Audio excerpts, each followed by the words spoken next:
தமிழக அரசு தங்களது கோரிக்கைகளை நிறைவேற்ற தவறினால் போராட்டம் தீவிரமடையும் என ஜாக்டோ ஜியோ அமைப்பின் நிர்வாகிகள் எச்சரித்துள்ளனர். சென்னை எழிலகம் வளாகத்தில் 30 அம்ச கோரிக்கைகளை வலியுறுத்தி அரசு ஊழியர்கள், ஆசிரியர்கள் ஏராளமானோர் ஆர்ப்பாட்டத்தில் ஈடுபட்டனர்.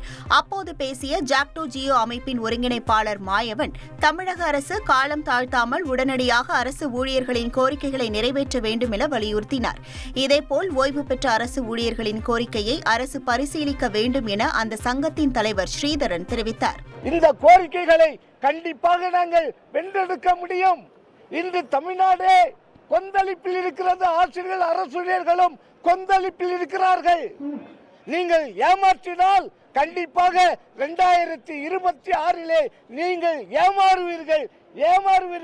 இதை எழுதி வைத்துக் கொள்ளுங்கள். அவரை பொறுத்தவரை இதற்கு எதிராக நடவடிக்கை எடுக்கிறாரோ என்ற அச்சமும் உணர்வும் எங்களுக்கு ஏற்பட்டிருக்கிறது.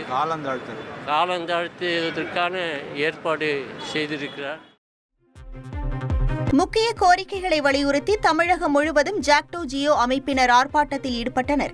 சென்னையில் நடைபெற்ற ஆர்ப்பாட்டத்தில் ஏராளமானோர் பங்கேற்று கோரிக்கைகளை வலியுறுத்தி முழக்கமிட்டனர். புதுக்கோட்டை மாவட்டம் பழைய பேருந்து நிலையத்தில் ஊழியர்கள் ஆர்ப்பாட்டம் நடத்திய நிலையில் பள்ளிகளில் ஆசிரியர்கள் இல்லாமல் மாணவர்கள் கல்வி பயின்றனர். சிவகங்கையில் நடைபெற்ற போராட்டத்தில் அரசு அலுவலகங்கள் வெறிச்சோடி காணப்பட்டன.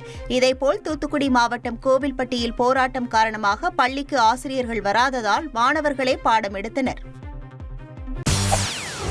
செய்திகளை உடனுக்குடன் தெரிந்து கொள்ள உடனே சப்ஸ்கிரைப் பண்ணுங்க.